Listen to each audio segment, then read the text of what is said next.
Quota stone marble polishing service.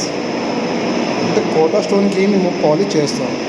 ఇది joints ఇలా కింద అప్ అండ్ డౌన్స్ ఉన్న దాన్ని కూడా మెషిన్తోనే గ్రైండింగ్ చేసి మొత్తం మనం ఒక లెవెల్ తీసుకుంటాం. ఆ తర్వాత మనం దానికి డైమండ్ పాలిష్ చేయించుకోవాలంటే కస్టమర్ చేయించుకుంటారు, లేకపోతే గ్లాస్ పాలిషింగ్ చేయించుకుంటారు.